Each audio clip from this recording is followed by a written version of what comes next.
4 frameworks of accounting. അക്കൗണ്ടിങ്ങിൽ 4 framework. Collins dictionary അനുസരിച്ച് framework എന്ന് പറയുന്നത് ഒരു സ്ട്രക്ചറാണ്. എന്തിനെങ്കിലും ഫോർ സംതിങ് ഒരു ഫ്രെയിം ചെയ്യുക അല്ലെങ്കിൽ സപ്പോർട്ട് ചെയ്യുക. അതായത് ഒരു structure that forms support form ചെയ്യും അല്ലെങ്കിൽ ഫ്രെയിം ഫോർ സംതിങ്. എന്തിൻ്റെയെങ്കിലും സപ്പോർട്ടോ ഫ്രെയിമോ ആയിട്ട് മാറുന്നതിന് ഒരു സ്ട്രക്ചറിനെയാണ് നമ്മൾ ഫ്രെയിം വർക്ക് എന്ന് പറയുന്നത്. Framework is a structure that form support or frame for something. എന്തെങ്കിലും ഒരു കാര്യത്തിനൊരു ഫ്രെയിം അല്ലെങ്കിൽ ഒരു സപ്പോർട്ട് ഫോം ചെയ്യുന്ന ആ ഒരു സ്ട്രക്ചറാണ് ഫ്രെയിം വർക്ക്. ഏതൊരു സിസ്റ്റം എടുത്താലും particular sets of rules, ideas or beliefs that you use in order to deal with problems or to decide what to do. എന്ത് ചെയ്യണമെന്ന് ഡിസൈഡ് ചെയ്യാൻ അല്ലെങ്കിൽ പ്രോബ്ലംസിനെ ഫേസ് ചെയ്യാൻ വേണ്ടി അല്ലെങ്കിൽ അതുമായിട്ട് പ്രോബ്ലംസ് ഡീൽ ചെയ്യാൻ വേണ്ടി നമ്മൾ യൂസ് ചെയ്യുന്ന certain set of rules, ideas, beliefs, അതിനെയാണ് നമ്മൾ എന്തെന്ന് പറയുന്നത് ഫ്രെയിം വർക്ക് എന്ന് പറയുന്നത്. അതായത് ഇപ്പോൾ അക്കൗണ്ടിങ് എടുത്താൽ അക്കൗണ്ടിങ്ങിന് പല പല ഐഡിയാസ് കാണും, ബിലീഫ്സ് കാണും, പല പല റൂൾസ് കാണും. അതിൻ്റെയൊക്കെ ആ ഒരു പെർട്ടിക്കുലർ സെറ്റിനെയാണ് നമ്മൾ എന്ത് പറയുന്നത് ഫ്രെയിം വർക്ക്. അതെന്ന് പറയുന്ന ഒരു സ്ട്രക്ചറാണ്. അക്കൗണ്ടിങ്ങിൽ ഫ്രെയിം വർക്ക് എന്ന് പറയുന്നത് provides common set of rules and guidelines that is use to measure, recognise, present and disclose information appearing in entities financial statements. ഒരു എൻറ്റിറ്റിയുടെ ഫിനാൻഷ്യൽ സ്റ്റേറ്റ്മെൻറ്റ്സിൽ വരുന്ന ഇൻഫർമേഷൻ, അതായത് ഫിനാൻഷ്യൽ ഇൻഫർമേഷനെ മെഷർ ചെയ്യാനും റെക്കഗ്നൈസ് ചെയ്യാനും പ്രസൻറ്റ് ചെയ്യാനും ഡിസ്ക്ലോസ് ചെയ്യാനുമായിട്ട് നമ്മൾ യൂസ് ചെയ്യുന്ന കോമൺ സെറ്റ് ഓഫ് റൂൾസിനെയും ഗൈഡ് ലൈൻസിനെയുമാണ് നമ്മൾ അക്കൗണ്ടിങ്ങിൽ ഫ്രെയിം വർക്ക് എന്ന് പറയുന്നത്. അതായത് എന്തെല്ലാം റൂൾസ് ആൻഡ് റെഗുലേഷൻസ് അല്ലെങ്കിൽ റൂൾസിനെയും ഗൈഡ് ലൈൻസിനെയൊക്കെയാണ് നമ്മൾ ഫോളോ ചെയ്യുന്നത് നമ്മൾ അക്കൗണ്ട് ചെയ്യാൻ വേണ്ടി അല്ലെങ്കിൽ റെക്കോർഡ് ചെയ്യുക, ക്ലാസിഫൈ ചെയ്യുക, സമ്മറൈസ് ചെയ്യുക, ഇതിനു വേണ്ടി നമ്മൾ യൂസ് ചെയ്യുന്ന ഫ്രെയിം വർക്കിനെയാണ് അക്കൗണ്ടിങ്ങിൽ ഫ്രെയിം വർക്ക് എന്ന് കൊണ്ട് നമ്മൾ ഉദ്ദേശിക്കുന്നത്. അക്കൗണ്ടിങ്ങിൽ 4 ഫ്രെയിം വർക്ക് ഉണ്ട്. അതായത് അക്കൗണ്ടിങ്ങിലെ ഫ്രെയിം വർക്കിന് 4 പില്ലേഴ്സ് ഉണ്ട്. Frame work of accounting has 4 pillars: conceptual, legal, institutional and legal. They are described as below. അതായത് അവിടെ ഒരു ചെറിയ ഒരു കറക്ഷനുണ്ട്. ലാസ്റ്റ് ലീഗൽ എന്നല്ല, റെഗുലേറ്ററി ആണ്. Conceptual frame work, legal frame work, institutional frame work, regulatory frame work. ഇങ്ങനെ 4 frame വർക്കാണ് അക്കൗണ്ടിങ്ങിലുള്ളത്. ഇതിനെക്കുറിച്ച് നമുക്ക് ഓരോന്നായിട്ട് പറയാം. First conceptual frame work. അതായത് ഇൻ്റർ റിലേറ്റഡ് ആയിട്ടുള്ള ഒബ്ജക്റ്റീവ്സിൻ്റെയും ഫണ്ടമെൻ്റൽസിൻ്റെയും ബോഡീനെയാണ് നമ്മൾ കോൺസെപ്ച്വൽ ഫ്രെയിം വർക്ക് എന്ന് പറയുന്നത്. പരസ്പരം ഇൻ്റർ കണക്റ്റഡ് അല്ലെങ്കിൽ ഇൻ്റർ റിലേറ്റഡ് ആയിട്ടുള്ള ഒബ്ജക്റ്റീവ്സ്, ഫണ്ടമെൻ്റൽസ്, അതിൻ്റെ ആ ഒരു ബോഡീനെയാണ് നമ്മൾ കോൺസെപ്ച്വൽ ഫ്രെയിം വർക്ക് എന്ന് പറയുന്നത്. ഒബ്ജക്റ്റീവ്സ് എന്ത് ചെയ്യുന്നു? ഫിനാൻഷ്യൽ റിപ്പോർട്ടിങ്ങിൻ്റെ ഗോൾസിൻ്റെയും പർപ്പസിനെയും ഐഡൻറ്റിഫൈ ചെയ്യുന്നു. ഫണ്ടമെൻ്റൽസ് എന്ന് പറയുന്നത് നമ്മുടെ ആ ഒരു പറയുന്ന ഒബ്ജക്റ്റീവ്സ് അച്ചീവ് ചെയ്യാനായിട്ടുള്ള അണ്ടർലൈൻ കോൺസെപ്റ്റാണ്. അതായത് കോൺസെപ്ച്വൽ ഫ്രെയിം വർക്ക് എന്ന് പറയുമ്പോൾ ഇൻ്റർ റിലേറ്റഡ് ആയിട്ടുള്ള ഒബ്ജക്റ്റീവ്സ് കാണും, ഫണ്ടമെൻ്റൽസ്, ഒബ്ജക്റ്റീവ്സ് ഓഫ് ഫണ്ടമെൻ്റൽസ് ഇൻ്റർ റിലേറ്റഡ് ആയിട്ടുള്ള അതിൻ്റെ ആ ഒരു ഗ്രൂപ്പ് അല്ലെങ്കിൽ ആ ഒരു ഫ്രെയിം വർക്കിനെയാണ് കോൺസെപ്ച്വൽ ഫ്രെയിം വർക്ക് എന്ന് പറയുന്നത്. ഒബ്ജക്റ്റീവ്സ് നമ്മുടെ ഫിനാൻഷ്യൽ റിപ്പോർട്ടിങ്ങിൻ്റെ ഗോൾസിനെയും പർപ്പസിനെയൊക്കെ, എന്തിനാണ് നമ്മൾ ഫിനാൻഷ്യൽ റിപ്പോർട്ട് ചെയ്യുന്നത്, അതിൻ്റെ പർപ്പസ് അല്ലെങ്കിൽ അതുവഴി നമ്മൾ എന്തെല്ലാം ഗോൾസാണ് അച്ചീവ് ചെയ്യാൻ ശ്രമിക്കുന്നത്, അതിനെ ഐഡൻറ്റിഫൈ ചെയ്യുന്നു. ഈ ഗോൾസിനെ അച്ചീവ് ചെയ്യാൻ വേണ്ടി അല്ലെങ്കിൽ ഈ ഒബ്ജക്റ്റീവ്സിനെ അച്ചീവ് ചെയ്യാൻ വേണ്ടിയിട്ടുള്ള പല പല കോൺസെപ്റ്റ്സ് ഉണ്ട്. അതിനെയാണ് നമ്മൾ ഫണ്ടമെൻ്റൽസ് എന്ന് പറയുന്നത്. ഈ ഒബ്ജക്റ്റീവ്സിൻ്റെയും ഫണ്ടമെൻ്റൽസിൻ്റെയും തമ്മിലുള്ള ഇൻ്റർ റിലേഷനാണ് ഈ ഫ്രെയിം വർക്കിൽ, കോൺസെപ്ച്വൽ ഫ്രെയിം വർക്കിൽ പറയുന്നത്. ഈ കോൺസെപ്റ്റ്സ് നമ്മുടെ ട്രാൻസാക്ഷൻസിനെയും ഇവൻറ്റ്സിനെയും സെലക്ട് ചെയ്യാനായിട്ടുള്ളൊരു ഗൈഡൻസ് തരുന്നു. മാത്രമല്ല ഏതൊക്കെ സർക്കംസ്റ്റൻസസിനെയും ഇവൻറ്റ്സിനെയും ട്രാൻസാക്ഷനെയും നമ്മൾ അക്കൗണ്ട് ചെയ്യണം എന്ന് നമുക്ക് സെലക്ട് ചെയ്യാനൊരു ഗൈഡൻസ് തരുന്നു. മാത്രമല്ല എങ്ങനെ ഇതിനെയൊക്കെ നമുക്ക് റെക്കഗ്നൈസ് ചെയ്യാം, മെഷർ ചെയ്യാം, ട്രാൻസാക്ഷൻസിനെയും ഇവൻറ്റ്സിനെയും സർക്കംസ്റ്റൻസ് അക്കൗണ്ട് ചെയ്യേണ്ട സാഹചര്യങ്ങളെയൊക്കെ നമുക്ക് എങ്ങനെ റെക്കഗ്നൈസ് ചെയ്യാം, അതിനെയൊക്കെ എങ്ങനെ മെഷർ ചെയ്യാം, റെക്കഗ്നിഷൻ, മെഷർമെൻറ്റ്, പിന്നെ summarise, how they are summarised and report, എങ്ങനെ നമ്മൾ റിപ്പോർട്ട് ചെയ്യണം, എങ്ങനെ സമ്മറൈസ് ചെയ്യണം, ഇതൊക്കെയാണ് ഈ ഫ്രെയിം വർക്കിൽ പറയുന്നത്, കോൺസെപ്ച്വൽ ഫ്രെയിം വർക്കിൽ.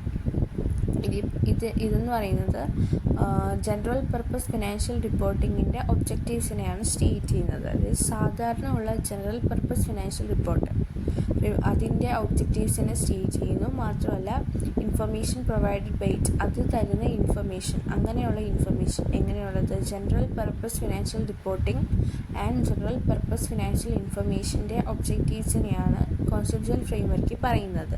കോൺസെപ്ച്വൽ ഫ്രെയിംവർക്ക് എന്ന് പറയുന്നത് ഒരു ഫിനാൻഷ്യൽ സ്റ്റേറ്റ്മെൻറ്റ് അല്ലെങ്കിൽ ഫിനാൻഷ്യൽ സ്റ്റേറ്റ്മെൻറ്റ്സിന് എന്തെല്ലാം qualitative based on qualitative characteristics എന്തൊക്കെയാണ് ഫിനാൻഷ്യൽ സ്റ്റേറ്റ്മെൻറ്റ് പ്രോസസ്സ് ചെയ്യേണ്ടത് അതിനെ ഗൈഡ് ചെയ്യുകയാണ് കോൺസെപ്ച്വൽ ഫ്രെയിംവർക്ക് ചെയ്യുന്നത്. കോൺസെപ്ച്വൽ ഫ്രെയിംവർക്ക് എന്ന് പറയുന്നത് ഇൻസ്റ്റിറ്റ്യൂഷണൽ ഫ്രെയിംവർക്കിൻ്റെ ഡെവലപ്മെൻറ്റിന് ഒരു മേജർ റോള് പ്ലേ ചെയ്യുന്ന ഒന്നാണ് കോൺസെപ്ച്വൽ ഫ്രെയിംവർക്ക്. ഒന്നെങ്കിൽ ഒരു അക്കൗണ്ടിങ് സ്റ്റാൻഡേർഡ് അക്കൗണ്ടിങ് പോളിസീസിന് ചോയ്സ് അലോ ചെയ്യുന്നു. അതായത് അക്കൗണ്ടിങ് പോളിസി നമുക്ക് ഏത് ഒരു ഓപ്ഷൻ ഉണ്ട് നമുക്ക് അക്കൗണ്ടിങ് പോളിസി ചൂസ് ചെയ്യാൻ. അല്ലെങ്കിൽ ട്രാൻസാക്ഷൻ അല്ലെങ്കിൽ മറ്റ് പർട്ടിക്കുലർ ട്രാൻസാക്ഷൻ അല്ലെങ്കിൽ മറ്റ് ഇവൻറ്റ്സ് അതിന് ആപ്ലിക്കബിൾ ആയിട്ടുള്ള അക്കൗണ്ടിങ് സ്റ്റാൻഡേർഡ്സ് ഒന്നും ഇല്ല എന്നുണ്ടെങ്കിൽ നമ്മൾ കൺസിസ്റ്റൻ്റ് ആയിട്ട് പാലിക്കേണ്ട അക്കൗണ്ടിങ് പോളിസീസ് ഡെവലപ്പ് ചെയ്യാൻ വേണ്ടി പ്രിപ്പറേഷനെ അസിസ്റ്റ് ചെയ്യുന്നുണ്ട് കോൺസെപ്ച്വൽ ഫ്രെയിംവർക്ക്. അപ്പോൾ ഇത്രയേ ഉള്ളൂ. കോൺസെപ്ച്വൽ ഫ്രെയിംവർക്കിൽ കുറേ ഒബ്ജക്റ്റീവ്സും റിലേറ്റഡ് ആയിട്ടുള്ള കുറേ ഒബ്ജക്റ്റീവ്സും ഫണ്ടമെൻറ്റൽസും ഉണ്ട്. ഒബ്ജക്റ്റീവ്സ് എന്ന് പറയുന്നത് ഗോൾസിനെയും പർപ്പസിനെയും ഫിനാൻഷ്യൽ റിപ്പോർട്ടിങ്ങിൻ്റെ പർപ്പസിനെയും ഗോൾസിനെയും ഐഡൻറ്റിഫൈ ചെയ്യാൻ ഹെൽപ്പ് ചെയ്യുന്നു. ഫണ്ടമെൻറ്റൽസ് ആ പറയുന്ന ഒബ്ജക്റ്റീവ്സ് നമ്മളെ അച്ചീവ് ചെയ്യാൻ വേണ്ടി എന്തെല്ലാം കോൺസെപ്റ്റ്സ് ഉണ്ട് അതിനെയാണ് ഫണ്ടമെൻറ്റൽസ് എന്ന് പറയുന്നത്. ഈ കോൺസെപ്റ്റ്സ് നമ്മൾ ട്രാൻസാക്ഷൻസിനെയും ഇവൻറ്റ്സിനെയും സെലക്ട് ചെയ്യാനും ഇതെങ്ങനെ അക്കൗണ്ട് ചെയ്യണം, ഇതിൻ്റെ റെക്കഗ്നിഷൻ, ഇതിൻ്റെ മെഷർമെൻറ്റ്, ഇതിൻ്റെ സമ്മറൈസേഷൻ, റിപ്പോർട്ടിംഗ് ഇതിനെയൊക്കെ കുറിച്ചാണ് പറയുന്നത്. ഇതിൽ ജനറൽ പർപ്പസ് ഫിനാൻഷ്യൽ റിപ്പോർട്ടിംഗ് ഇൻഫർമേഷൻ്റെയൊക്കെ ഒബ്ജക്റ്റീവ്സ് ആണ് ഉള്ളത്. ഇത് നമ്മൾ എന്തിന് ഗൈഡ് ചെയ്യുന്നു? ക്വാളിറ്റേറ്റീവ് ഫിനാൻഷ്യൽ സ്റ്റേറ്റ്മെൻറ്റ്സ് പ്രോസസ് ചെയ്യേണ്ട ക്വാളിറ്റേറ്റീവ് ക്യാരക്ടറിസ്റ്റിക്സിനെ പ്രോസസ് ചെയ്യാൻ വേണ്ടി ഇതിനെ ഗൈഡ് ചെയ്യുന്നു. പിന്നെ ഇത് നമ്മുടെ ഇൻസ്റ്റിറ്റ്യൂഷണൽ ഫ്രെയിംവർക്ക് ഡെവലപ്പ് ചെയ്യാൻ ഇമ്പോർട്ടൻ്റ് ആണ്. മാത്രമല്ല പ്രിപ്പയേഴ്സിനെ എന്തിന് ഹെൽപ്പ് ചെയ്യുന്നു? കൺസിസ്റ്റൻ്റ് ആയിട്ട് അക്കൗണ്ടിങ് പോളിസീസ് ഫോളോ ചെയ്യാനല്ല ഡെവലപ്പ് ചെയ്യാൻ ഹെൽപ്പ് ചെയ്യുന്നു. അതായത് ഏതൊക്കെ സാഹചര്യങ്ങളിൽ ഒരു പെർട്ടിക്കുലർ ട്രാൻസാക്ഷൻ അല്ലെങ്കിൽ ഇവൻറ്റ്സിന് ഒരു അക്കൗണ്ടിങ് സ്റ്റാൻഡേർഡും ആപ്ലിക്കബിൾ അല്ല, അല്ലെങ്കിൽ നമുക്ക് അക്കൗണ്ടിങ് പോളിസീസിന് ഓപ്ഷൻ ഉണ്ട്. അതായത് ഒന്നും കൂടുതൽ more than one accounting policies ഉണ്ടെങ്കിൽ നമുക്ക് അതിന് ചൂസ് ചെയ്യാൻ ഒരു ഓപ്ഷൻ ഉണ്ട്. ഈ കേസസിൽ നമുക്ക് കൺസിസ്റ്റൻ്റ് ആയിട്ട് ഫോളോ ചെയ്യേണ്ട അക്കൗണ്ടിങ് പോളിസീസിനെ ഡെവലപ്പ് ചെയ്യാൻ നമ്മുടെ മേക്കേഴ്സിനെ ഹെൽപ്പ് ചെയ്യുന്നുണ്ട്. ഇനി ലീഗൽ ഫ്രെയിംവർക്ക്. ബിസിനസ് കൺട്രോൾ ചെയ്യുന്നത് വേരിയസ് സ്റ്റാറ്റ്യൂട്ട്സ് ആണ്. ബിസിനസ് നമ്മൾ ഓഫൺ കൺട്രോൾഡ് ബൈ ആരാണ്? Statutes under which they are formed. ഏത് ലീഗൽ കോൺസ്റ്റിറ്റ്യൂഷൻ അല്ലെങ്കിൽ ഏത് ഫ്രെയിംവർക്ക്, ഏത് സ്റ്റാറ്റ്യൂട്ട്, ഏത് ലോയിൻ്റെ കീഴിലാണോ ആ ഒരു ബിസിനസ് ഫോം ചെയ്തത്. ഫോർ എക്സാമ്പിൾ പാർട്ട്ണർഷിപ്പ് ആണെങ്കിൽ ഇന്ത്യൻ പാർട്ട്ണർഷിപ്പ് ആക്ട് 1932 അതിൻ്റെ കീഴിലാണ് ഈ പറയുന്ന സ്റ്റാറ്റ്യൂട്ടിൻ്റെ കീഴിലാണ് ആ ഒരു ബിസിനസ് ഫോം ചെയ്യുന്നത്. സോ ആ ഒരു ബിസിനസ് കൺട്രോൾ ചെയ്യുന്നത് ആരായിരിക്കും? ആ പറയുന്ന സ്റ്റാറ്റ്യൂട്ടായിരിക്കും. അത് ഫോർ എക്സാമ്പിൾ ഇന്ത്യയിലെ partnership organisation Indian partnership act 1932, limited LLP ആണെങ്കിൽ LLP ആക്ട് 2008, കോപ്പറേറ്റീവ്സിനെ കൺട്രോൾ ചെയ്യുന്നത് കോപ്പറേറ്റീവ് സൊസൈറ്റീസ് ആക്ട് 1912 ആണ്.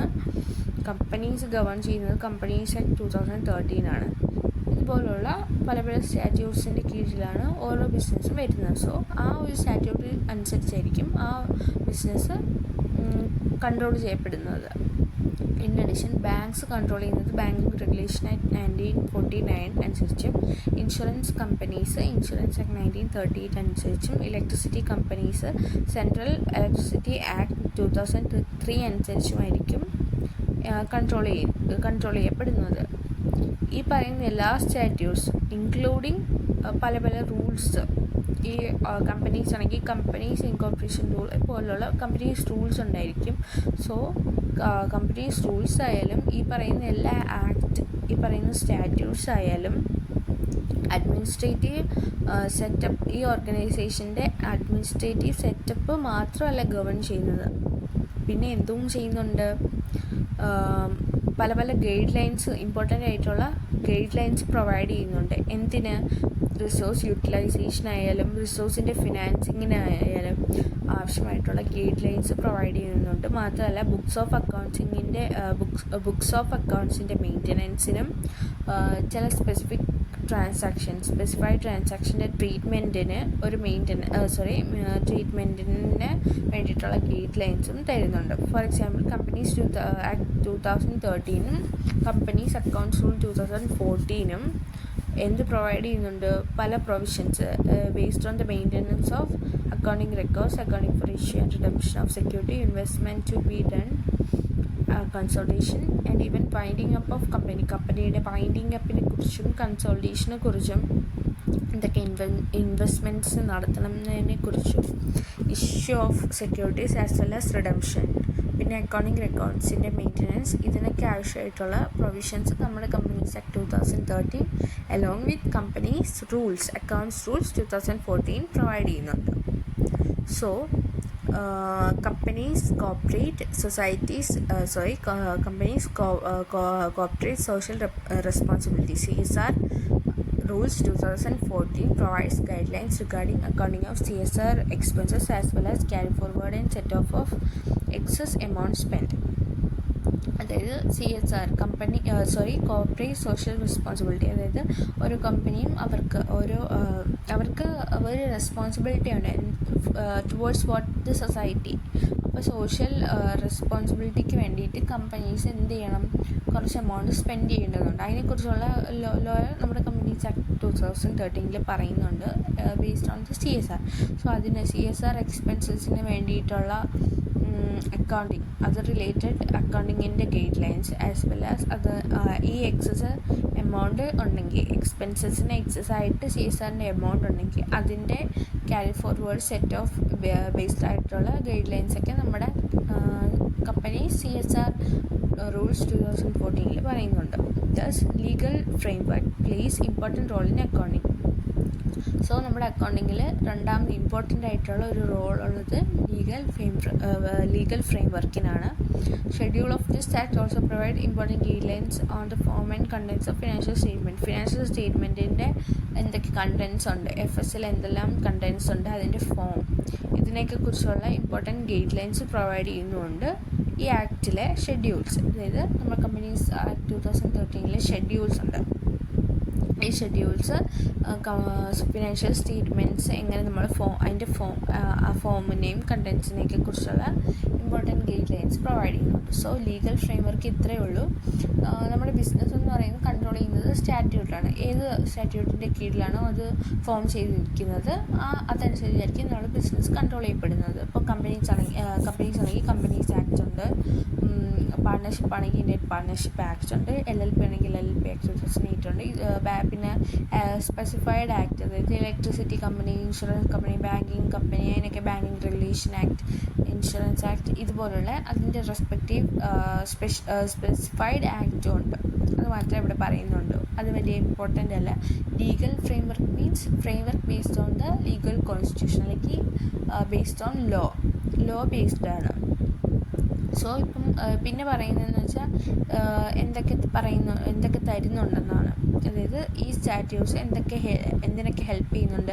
അഡ്മിനിസ്ട്രേറ്റീവ് സെറ്റപ്പിനെ ഗവൺ ചെയ്യുന്നു. മാത്രമല്ല പല റിസോഴ്സ് യൂട്ടിലൈസേഷനെയും ഫിനാൻസിങ്ങിനും ബുക്സ് ഓഫ് അക്കൗണ്ട്സിൻ്റെ മെയിൻ്റനൻസ്, പിന്നെ സ്പെസിഫൈഡ് ആയിട്ടുള്ള ട്രാൻസാക്ഷൻ്റെ ട്രീറ്റ്മെൻറ്റൊക്കെ വേണ്ടിയിട്ടുള്ള ഗൈഡ് ലൈൻസും ഈ ഒരു ഫ്രെയിംവർക്ക് പ്രൊവൈഡ് ചെയ്യുന്നുണ്ട്. പിന്നെ കമ്പനീസ് ആക്ട് 2013 റൂൾസും എന്തൊക്കെ പറയുന്നുണ്ട്? അക്കൗണ്ടിങ് റെക്കോർഡ്സിൻ്റെ മെയിൻ്റനൻസ്, സെക്യൂരിറ്റീസിൻ്റെ ഇഷ്യൂ, റിഡംഷൻ, പിന്നെ ഇൻവെസ്റ്റ്മെൻറ്റ്സ്, പിന്നെ കൺസോൾട്ടേഷൻ, വൈൻഡിങ് അപ്പ്, ഇതിനൊക്കെ കുറിച്ച് പറയുന്നുണ്ട്. പിന്നെ കോർപ്പറേറ്റ് സോഷ്യൽ റെസ്പോൺസിബിലിറ്റി ബേസ്ഡ് ആയിട്ടുള്ള കമ്പനീസ് റൂൾ 2014 ആണെങ്കിൽ CSR എക്സ്പെൻസിൻ്റെ അക്കൗണ്ടിങ്ങിൻ്റെ ഗൈഡ് ലൈൻസ്, മാത്രമല്ല അത് എക്സസ് ആയിട്ടുണ്ടെങ്കിൽ ആ എമൗണ്ടിൻ്റെ ക്യാരി ഫോർവേഡ് സെറ്റ് ഓഫിനെയൊക്കെ കുറിച്ചുള്ള ഗൈഡ് ലൈൻസും ലീഗൽ ഫ്രെയിംവർക്കിൽ പറയുന്നുണ്ട്. സോ അക്കൗണ്ടിങ്ങിൻ്റെ ഒരു ഇമ്പോർട്ടൻറ്റ് റോള് ലീഗൽ ഫ്രെയിംവർക്കിനുണ്ട്. പിന്നെ ഈ ആക്ട്, അതായത് കമ്പനീസ് ആക്ട് 2013 ഷെഡ്യൂൾസ് എന്ത് പറയുന്നുണ്ട്? ഫിനാൻഷ്യൽ സ്റ്റേറ്റ്മെൻറ്റ്സിൻ്റെ ഫോംസ്, കണ്ടൻസിനും ഒക്കെ ഗൈഡ് ലൈൻസും പറയുന്നുണ്ട്. ഇത്രയാണ് ലീഗൽ ഫ്രെയിംവർക്കിലുള്ളത്. ഇനിയുള്ളത് ഇൻസ്റ്റിറ്റ്യൂഷണൽ ഫ്രെയിംവർക്ക്. ഇൻസ്റ്റിറ്റ്യൂഷണൽ ഫ്രെയിംവർക്ക് എന്ന് പറയുന്നത് പ്രൊനൗൺസ്മെൻറ്റ്. ഇപ്പോൾ അക്കൗണ്ടിങ് സ്റ്റാൻഡേർഡ്സിനാണെങ്കിൽ അക്കൗണ്ടിങ് പ്രൊനൗൺസ്മെൻ്റ് ഉണ്ട്, ഓഡിറ്റിങ്ങിനാണെങ്കിൽ ഓഡിറ്റിംഗ് പ്രൊനൗൺസ്മെൻ്റ് ഉണ്ട്. അതുപോലെ വേരിയസ് സെർട്ടൻ പ്രൊനൗൺസ്മെൻറ്റ്സ് ഉണ്ട്. പ്രൊനൗൺസ്മെൻറ്റിൻ്റെ ഫോമിൽ ഗൈഡ് ലൈൻസ് ഇഷ്യൂ ചെയ്യുന്നു ഇൻസ്റ്റിറ്റ്യൂഷണൽ ഫ്രെയിംവർക്ക്. എന്തിന്? ആര്? Institutions interested by sovereign authority to oversee the development of respective field. ഓരോ ഫീൽഡിലും അതിൻ്റേതായിട്ടുള്ള ഡെവലപ്മെൻറ്റിനെ ഓവർസീ ചെയ്യാൻ വേണ്ടിയിട്ട് സോവറിൻ അതോറിറ്റി ഇൻട്രസ്റ്റ് ചെയ്യുന്ന ഇൻസ്റ്റിറ്റ്യൂഷൻസ് പ്രൊനൗൺസ്മെൻറ്റിൻ്റെ ഫോമിൽ ഗൈഡ് ലൈൻസ് ഇഷ്യൂ ചെയ്യുന്നുണ്ട്. ഇതിനെയാണ് ഇൻസ്റ്റിറ്റ്യൂഷണൽ ഫ്രെയിംവർക്ക്. അതായത് ഇൻസ്റ്റിറ്റ്യൂഷൻസ് പുറപ്പെടുവിക്കുന്ന ഫ്രെയിംവർക്ക് അതിനെയാണ് in the form of in the certain pronouncement. ഇതിനെയാണ് ഇൻസ്റ്റിറ്റ്യൂഷണൽ ഫ്രെയിംവർക്ക് എന്ന് പറയുന്നത്. ഇന്ത്യയിൽ Institute of chartered accountants of India, അതായത് ICAI ആണ് എന്ത് അക്കൗണ്ടിങ്ങിൻ്റെ ഫീൽഡിൽ ഉള്ള സ്റ്റാൻഡേർഡ്സ്, അതായത് അക്കൗണ്ടിങ് സ്റ്റാൻഡേർഡ്സ് ഡെവലപ്പ് ചെയ്യാൻ ഇൻട്രസ്റ്റ് ചെയ്തിരിക്കുന്ന ബോഡി അല്ലെങ്കിൽ ഇൻസ്റ്റിറ്റ്യൂഷൻ എന്ന് പറയുന്നത് ICAI ആണ്. എന്തിനൊക്കെ? കമ്പയറബിലിറ്റി, കൺസിസ്റ്റൻസി ഇൻ അക്കൗണ്ടിങ് ഇൻഫർമേഷനിലുള്ള കൺസിസ്റ്റൻസി, അതിൻ്റെ കമ്പയറബിലിറ്റി, ഇൻ്റർ ആയാലും ഇൻട്രോ ആയാലും, ഇൻ്റർ കമ്പാരിസൺ ആയാലും ഇൻട്രോ കമ്പാരിസൺ ആയാലും കമ്പയറബിലിറ്റിക്കും കൺസിസ്റ്റൻസിക്കും ഇൻ അക്കൗണ്ടിങ് ഇൻഫർമേഷൻ, ഇത് ഇൻഷുർ ചെയ്യാൻ വേണ്ടിയിട്ട് അക്കൗണ്ടിങ് സ്റ്റാൻഡേർഡ്സ് മേക്ക് ചെയ്യാനുള്ള അല്ലെങ്കിൽ ഡെവലപ്പ് ചെയ്യാനുള്ള ആ ഒരു ഇൻട്രസ്റ്റഡ് ബോഡി അല്ലെങ്കിൽ ഇൻസ്റ്റിറ്റ്യൂഷൻ എന്ന് പറയുന്നത് ഇന്ത്യയിലെ institute of chartered accountants of India ICAI ആണ്. Indian accounting standards board of ICAI, അതായത് IASB എന്ന് പറയുന്ന ICAIയുടെ ഇന്ത്യൻ അക്കൗണ്ടിങ് സ്റ്റാൻഡേർഡ്സ് ബോർഡ് എന്ത് ഡെവലപ്പ് ചെയ്യുന്നു? പല അക്കൗണ്ടിങ്ങിലെ പല ഏരിയസിലും accounting standards, quality accounting standards develop ചെയ്യുന്നുണ്ട്.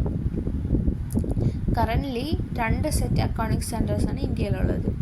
Accounting standards as per companies accounting standards rule 2021 Indian accounting standards Ind AS under companies Indian accounting standards rule 2015. അതായത് ഇന്ത്യയിൽ 2 സെറ്റ് അക്കൗണ്ടിങ് സ്റ്റാൻഡേർഡ്സാണ് ഇപ്പോൾ ഉള്ളത്, AS-ഉം ഇൻഡേഴ്സും. In addition, Cost Accounting Standards Board (CASB) of Indian Institute of Cost Accountants of India has so far developed 24 cost accounting standards to facilitate cost accounting and reporting. നമ്മൾ CMA cost accountants ആണ്. So നമ്മൾ കൂടുതൽ focus ചെയ്യേണ്ടത് cost accounting സ്റ്റാൻഡേർഡ്സിനെയാണ്. CASB അല്ലെങ്കിൽ cost accounting standards board ആരുടെ? Institute of cost accountants of ഇന്ത്യയുടെ. അത് ഇതുവരെ ഡെവലപ്പ് ചെയ്തിട്ടുള്ളത് 24 കോസ്റ്റ് അക്കൗണ്ടിങ് സ്റ്റാൻഡേർഡ്സ്, CAS 24 എണ്ണമാണ്. എന്തിന്? കോസ്റ്റ് അക്കൗണ്ടിങ് റിപ്പോർട്ടിങ്ങിനെയൊക്കെ ഫെസിലിറ്റേറ്റ് ചെയ്യാൻ വേണ്ടി. സോ ഇൻസ്റ്റിറ്റ്യൂഷണൽ ഫ്രെയിംവർക്ക് എന്ന് പറഞ്ഞാൽ ഇത്രയേ ഉള്ളൂ. ഇൻസ്റ്റിറ്റ്യൂഷണൽ ഫ്രെയിംവർക്ക് എന്ന് പറയുമ്പോൾ framework which is developed by ആര്? Institutions in the form of pronouncement ആയിട്ട് ഇറക്കിയിട്ടുള്ളത്. ഇന്ത്യയിൽ ICAI ആണ് അക്കൗണ്ടിങ് ബേസ്ഡ് ആയിട്ടുള്ള അക്കൗണ്ടിങ് സ്റ്റാൻഡേർഡ്സ് ഒക്കെ ഡെവലപ്പ് ചെയ്യുന്നത്. ഇന്ത്യൻ അക്കൗണ്ടിങ് സ്റ്റാൻഡേർഡ് ബോർഡ് ICAIയുടെ IASB എന്ന് പറയുന്ന ആ ഒരു ബോർഡാണ് അക്കൗണ്ടിങ് സ്റ്റാൻഡേർഡ്സ് ഡെവലപ്പ് ചെയ്യുന്നത്. കറൻ്റ്ലി ഇന്ത്യയിൽ 2 സെറ്റ് അക്കൗണ്ടിങ് സ്റ്റാൻഡേർഡ്സ് ഉണ്ട്, AS-ഉം ഇൻഡേഴ്സും. അക്കൗണ്ടിങ് സ്റ്റാൻഡേർഡ്സും ഇന്ത്യൻ അക്കൗണ്ടിങ് സ്റ്റാൻഡേർഡ്സും. കോസ്റ്റ് അക്കൗണ്ടൻസ്, അതായത് institute of cost accountants of ഇന്ത്യയുടെ CASB, അതായത് കോസ്റ്റ് അക്കൗണ്ടിങ് സ്റ്റാൻഡേർഡ്സ് ബോർഡാണ് ഇതുവരെ 24 കോസ്റ്റ് അക്കൗണ്ടിങ് സ്റ്റാൻഡേർഡ്സ് ഡെവലപ്പ് ചെയ്തിട്ടുണ്ട്. കോസ്റ്റ് അക്കൗണ്ടിങ്ങിനും cost reporting as well as cost അക്കൗണ്ടിങ്ങിനെ ഫെസിലിറ്റേറ്റ് ചെയ്യാൻ വേണ്ടിയിട്ട്. നെക്സ്റ്റ് ലാസ്റ്റ് 4 ഫ്രെയിംവർക്ക് ഉണ്ടെന്ന് പറഞ്ഞു. അതിൽ 4മത്തെയാണ് regulatory framework. Activities of organisation often come under regulatory ambit of various regulators. അതായത് ഓർഗനൈസേഷൻ്റെ ആക്ടിവിറ്റീസ് വേരിയസ് റെഗുലേറ്റർ, അതായത് നമ്മുടെ RBI, SEBI ഒക്കെ പോലുള്ള പല റെഗുലേറ്റേഴ്സിൻ്റെ ആംബിറ്റിൽ വരുന്നുണ്ട്. ഇന്ത്യയിൽ ഡിഫറെൻറ്റ് റെഗുലേറ്ററി അതോറിറ്റീസ് ഫിനാൻഷ്യൽ മാർക്കറ്റിൽ പല സെഗ്മെൻറ്റിലും ഉണ്ട്. അതായത് RBI മണി മാർക്കറ്റ് ഓപ്പറേഷനിൽ, SEBI ക്യാപിറ്റൽ മാർക്കറ്റ് ഓപ്പറേഷനിൽ, IRDAI ഇൻഷുറൻസ് സെക്ടറിൽ, PFRDA പെൻഷൻ ഫണ്ട്സിൽ, ഇതുപോലുള്ള പല സെഗ്മെൻറ്റിൽ പല റെഗുലേറ്ററി അതോറിറ്റീസ് ഉണ്ട്. ഇവരാണ് ഇതെല്ലാം റെഗുലേറ്റ് ചെയ്യുന്ന അപ്പലേറ്റ് ബോഡി അല്ലെങ്കിൽ റെഗുലേറ്ററി ബോഡി. ഇനി telecom regulatory authority of India, TRAI, competition commission, ഇതുപോലുള്ള പല വേരിയസ് അതർ റെഗുലേറ്ററി അതോറിറ്റീസും ഉണ്ട്. റെഗുലേഷൻസ് ഈ അതോറിറ്റീസൊക്കെ ഇമ്പോസ് ചെയ്യുന്ന റെഗുലേഷൻസിന് കൺസേൺഡ് എൻറ്റിറ്റിയുടെ അക്കൗണ്ടിങ്ങിൽ ഒരു ഇമ്പോർട്ടൻറ്റ് ബെയറിംഗ് ഉണ്ട്. അതായത് അക്കൗണ്ടിങ്ങിൽ ഇമ്പോർട്ടൻസ് ഈ റെഗുലേറ്ററി അതോറിറ്റീസ് ഇമ്പോസ് ചെയ്യുന്ന റെഗുലേഷൻസിന് ഇമ്പോർട്ടൻസ് ഉണ്ട് അക്കൗണ്ടിങ്ങിൽ, അത്രേ ഉള്ളൂ. For example, regulations issued by SEBI, ഇത് കൂടുതലും അക്കൗണ്ടിങ്ങിനെ ഷേപ്പ് ചെയ്യുന്നു. And most importantly reporting by listed firm in India. അതായത് സെബി എന്ന് പറയുമ്പോൾ ലിസ്റ്റഡ് കമ്പനീസിനെയാണ് കൂടുതൽ റെഗുലേറ്റ് ചെയ്യുന്നത്. ലിസ്റ്റഡ് മീൻസ് റെക്കഗ്നൈസ്ഡ് ആയിട്ടുള്ള സ്റ്റോക്ക് എക്സ്ചേഞ്ചിൽ ലിസ്റ്റ് ചെയ്തിട്ടുള്ള കമ്പനീസ്. സോ സെബി എന്ന് പറയുന്നത് അക്കൗണ്ടിങ് ആൻഡ് റിപ്പോർട്ടിംഗ് ബേസ്ഡ് അതിനെ ഷേപ്പ് ചെയ്യുന്നു ബൈ ലിസ്റ്റഡ് ഫേം ഇന്ത്യയിലെ ലിസ്റ്റഡ് ഫേംസിൻ്റെ. സിമിലർലി IRDAI ഫ്രെയിം ചെയ്യുന്ന റെഗുലേഷൻസ് ഇൻഷുറൻസ് കമ്പനീസിൻ്റെ അക്കൗണ്ടിങ്ങിനെയും റിപ്പോർട്ടിങ്ങിനെയും അഫക്റ്റ് ചെയ്യുന്നു. ബാങ്കിങ്ങിലാണെങ്കിൽ ബേസൽ നോംസ്, മറ്റ് റെഗുലേഷൻസ് അല്ല guidelines issued by RBI ആണ് അക്കൗണ്ടിങ് ഓഫ് NPA, അതായത് നോൺ പെർഫോമിംഗ് ആസറ്റ്സിൻ്റെ അക്കൗണ്ടിങ്ങിനെ ഡിറ്റർമിൻ ചെയ്യുന്നത്. Central electricity regulatory commission, terms and conditions of tariff regulation 2009 ആണ് നമ്മുടെ ഇന്ത്യയിൽ ഇലക്ട്രിസിറ്റി കമ്പനിയുടെ താരിഫിൻ്റെ ഡിറ്റർമിനേഷൻ, താരിഫ് മീൻസ് ടാക്സിൻ്റെ ഡിറ്റർമിനേഷൻ അക്കൗണ്ടിങ്ങിനെയൊക്കെ അഫക്റ്റ് ചെയ്യുന്നത്. ഈ പറയുന്ന 4 ഫ്രെയിംവർക്കും അക്കൗണ്ടിങ്ങിൻ്റെ ഫൗണ്ടേഷൻ പ്രൊവൈഡ് ചെയ്യുന്നു. മാത്രമല്ല more specifically cooperative accounting is based in India.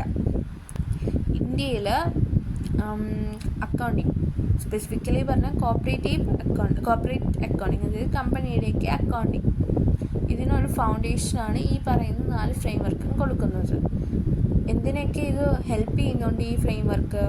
Accounting പ്രോസസ്സിനെയൊക്കെ streamline ചെയ്യാനും റിപ്പോർട്ട്സിൻ്റെ ക്വാളിറ്റീനെ എൻഹാൻസ് ചെയ്യാനും ഇംപ്രൂവ് ചെയ്യാനും അങ്ങനെ ഓവറോൾ ഡെവലപ്മെൻറ്റ് അക്കൗണ്ടിങ്ങിൽ കോൺട്രിബ്യൂട്ട് ചെയ്യാനും ഹെൽപ്പ് ചെയ്യുന്നു. സോ റെഗുലേറ്ററി ഫ്രെയിംവർക്ക് എന്ന് പറയുമ്പോൾ റെഗുലേറ്ററി അതോറിറ്റീസ് ഉണ്ട്, സെബി, RBI പോലുള്ള അതോറിറ്റീസ്. അവർ ഇഷ്യൂ ചെയ്യുന്ന ഗൈഡ് ലൈൻസ് ഒക്കെ ഫോളോ ചെയ്തിട്ടുള്ള ആ ഒരു ഫ്രെയിംവർക്കിനെയാണ് റെഗുലേറ്ററി ഫ്രെയിംവർക്ക് എന്ന് പറയുന്നത്. പിന്നെ ഓരോന്നേതൊക്കെ ഇതിനെയൊക്കെ അഫക്റ്റ് ചെയ്യുന്നു എന്ന് മാത്രം പറയുന്നുള്ളൂ. RBI എന്ന് പറയുമ്പോൾ മണി മാർക്കറ്റിൽ, സെബി എന്ന് പറയുമ്പോൾ ക്യാപിറ്റൽ മാർക്കറ്റ് ഓപ്പറേഷൻസിൽ, IRDAI എന്ന് പറയുമ്പോൾ ഇൻഷുറൻസ് സെക്ടറിൽ, PFRDA എന്ന് പറയുമ്പോൾ പെൻഷൻ ഫണ്ടിൽ, പിന്നെ ട്രേ ഉണ്ട്, TRAI അതായത് telecom regulatory authority of India ഉണ്ട്, കോമ്പറ്റീഷൻ കമ്മീഷൻ ഉണ്ട്. ഇതുപോലുള്ള റെഗുലേറ്ററി അതോറിറ്റീസ് ഉണ്ട്. ഇതിനൊക്കെ അക്കൗണ്ടിങ്ങിൽ ഒരു ഇമ്പോർട്ടൻറ്റ് റോളുണ്ട് എന്ന് മാത്രമേ പറയുന്നുള്ളൂ. പിന്നെ ഇതൊക്കെ ഏതിലാണ് നമ്മൾ ഓൾറെഡി പറഞ്ഞിട്ടുള്ളതാണ്. ഇത്രയേ ഉള്ളൂ. സോ ഈ പറയുന്ന ഫ്രെയിംവർക്കെല്ലാം കോപ്പറേറ്റ് അക്കൗണ്ടിങ്ങിന് ഫൗണ്ടേഷൻ ലേ ചെയ്യുന്നുണ്ട്. മാത്രമല്ല അക്കൗണ്ടിങ് പ്രോസസ്സിനെ സ്ട്രീംലൈൻ ചെയ്യാൻ ഹെൽപ്പ് ചെയ്യുന്നുണ്ട്. ക്വാളിറ്റി റിപ്പോർട്ടിൻ്റെ ജനറേറ്റ് ചെയ്യുന്ന അക്കൗണ്ടിങ് റിപ്പോർട്ട്സിൻ്റെ ക്വാളിറ്റി ഇമ്പ്രൂവ് ചെയ്യാനും overall development of accounting contribute ചെയ്യാനും ഹെൽപ്പ് ചെയ്യുന്നു. സോ നമ്മൾ ഇത്ര കാര്യം മാത്രമേ പറഞ്ഞിട്ടുള്ളൂ. അക്കൗണ്ടിങ്ങിൽ 4 ഫ്രെയിംവർക്ക് ഉണ്ട്. ഫ്രെയിംവർക്ക് എന്ന് പറയുമ്പോൾ കുറേ structures, rules and guide lines ഒക്കെയാണ്. മെഷർമെൻറ്റ്, റെക്കഗ്നിഷൻ, ഇതൊക്കെ ഹെൽപ്പ് ചെയ്യാൻ വേണ്ടിയിട്ടുള്ള ഒരു ഫ്രെയിംവർക്ക്. 4 ഫ്രെയിംവർക്ക് അക്കൗണ്ടിങ്ങിലുണ്ട്. കോൺസെപ്ച്വൽ ഫ്രെയിംവർക്ക് എന്ന് പറയുമ്പോൾ ഇന്റർ റിലേറ്റഡ് ആയിട്ടുള്ള ഒബ്ജക്റ്റീവ്സ് ഫ്രെയിംവർക്സിൻ്റെയൊക്കെ ഒരു ബോഡിയാണ്. ലീഗൽ ഫ്രെയിംവർക്ക് എന്ന് പറയുമ്പോൾ ബേസ്ഡ് ഓൺ സ്റ്റാറ്റ്യൂട്ട്. ബിസിനസ് എന്ന് പറയുന്നത് കൺട്രോൾ ചെയ്യുന്നത് സ്റ്റാറ്റ്യൂട്ടാണ്. സോ ആ സ്റ്റാറ്റ്യൂട്ട് ബേസ്ഡ് ആയിട്ടുള്ള ഫ്രെയിംവർക്കാണ് ലീഗൽ ഫ്രെയിംവർക്ക്. ഇൻസ്റ്റിറ്റ്യൂഷണൽ ഫ്രെയിംവർക്ക് എന്ന് പറയുമ്പോൾ various institution in the form of പ്രൊനൗൺസ്മെൻറ്റ് ഇറക്കുന്ന ആ ഗൈഡ് ലൈൻസിനാണ് ഇൻസ്റ്റിറ്റ്യൂഷണൽ ഫ്രെയിംവർക്ക് എന്ന് പറയുന്നത്. റെഗുലേറ്ററി ഫ്രെയിംവർക്ക് എന്ന് പറയുമ്പോൾ regulatory authorities such as SEBI, RBI, IRDAI പോലുള്ള റെഗുലേറ്ററി അതോറിറ്റീസ് പുറപ്പെടുവിക്കുന്ന എന്ത് ഫ്രെയിംവർക്കാണ് റെഗുലേറ്ററി ഫ്രെയിംവർക്ക് എന്ന് പറയുന്നത്. ഇതെല്ലാം അക്കൗണ്ടിങ്ങിൽ ഇമ്പോർട്ടൻ്റ് ആണ്, അല്ലെങ്കിൽ അക്കൗണ്ടിങ്ങിൽ ഇമ്പോർട്ടൻസ് ഉണ്ട് for laying down the foundation of accounting. ഇത്രയേ ഉള്ളൂ for frameworks of accounting. So ഒരു ഡിവിഷൻ പോലെ പറയുവാണെങ്കിൽ അക്കൗണ്ടിങ്ങിൽ ഫ്രെയിം വർക്ക്സ് ഉണ്ട്, 4 ഫ്രെയിം വർക്ക് എന്ന് പറയുമ്പോൾ structure, guide lines, rules and regulations ആണ്. കോൺസെപ്ച്വൽ ഫ്രെയിം വർക്ക് അതായത് ഗോൾസും ഒബ്ജക്റ്റീവ്സും ഒക്കെ പറയുന്നതാണ്. അതായത് ഒബ്ജക്റ്റീവ്സിൻ്റെയും ഫണ്ടമെൻ്റൽസിൻ്റെയും ഇൻ്റർ റിലേഷനെ കുറിച്ചുള്ള, അതായത് കുറേ കോൺസെപ്റ്റ്സ് ആണ്, കുറേ ഒബ്ജക്റ്റീവ്സും ഫണ്ടമെൻ്റൽസും ആണ്. അതിൻ്റെയൊക്കെ ഗൈഡ് ലൈൻസ് ആണ് conceptual framework. Legal framework എന്ന് പറയുമ്പോൾ ബേസ്ഡ് ഓൺ സ്റ്റാറ്റ്യൂട്ടാണ്. ഇൻസ്റ്റിറ്റ്യൂഷണൽ ഫ്രെയിം വർക്ക് എന്ന് പറയുമ്പോൾ ദേ ആർ മെയ്ഡ് ബൈ അല്ലെങ്കിൽ drafted by the institutions, various institution. Regulatory framework ആണെങ്കിൽ